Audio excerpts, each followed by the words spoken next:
को इंतजाम कर लूंगी। फिलहाल अभी नदी पर चलते हैं, वहां थोड़ी ठंडी हवा बह रही होगी।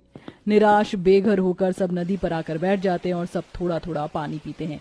लेकिन कावेरी को उसके सूरजमुखी के बगीचे की याद आ रही होती है।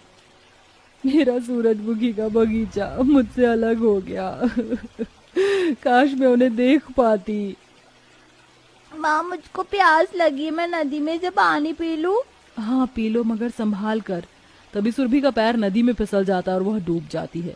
सुरभि, सुरभि मेरी बच्ची। मैं मेरी बच्ची को डूबने नहीं दूंगी।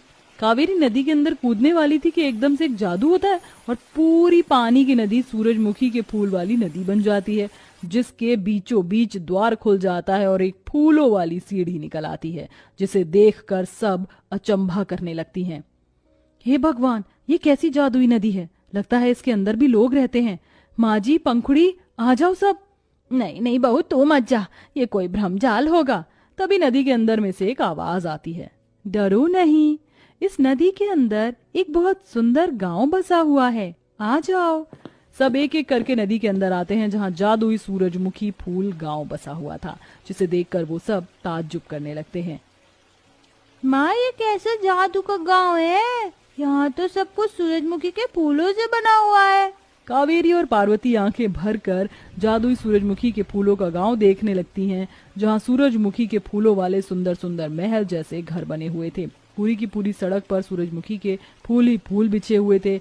गाड़ियां, पेड़ पौधे, सब जगह वही फूल थे और सबने सूरजमुखी के फूलों वाले ही कपड़े पहने हुए थे।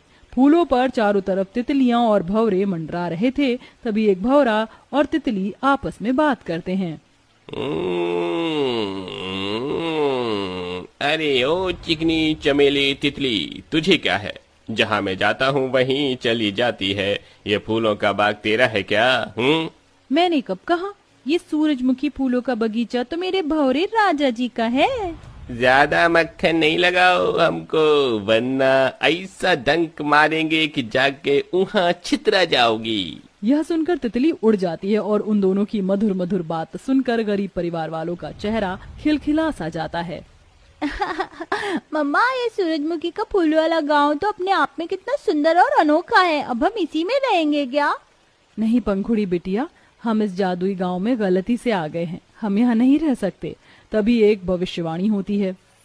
नहीं कावेरी, ये जादुई सूरजमुखी का फूलों का गांव तुम सबका है। अरे ओ आलसी फूलो, मेहमान का स्वागत करो भाई।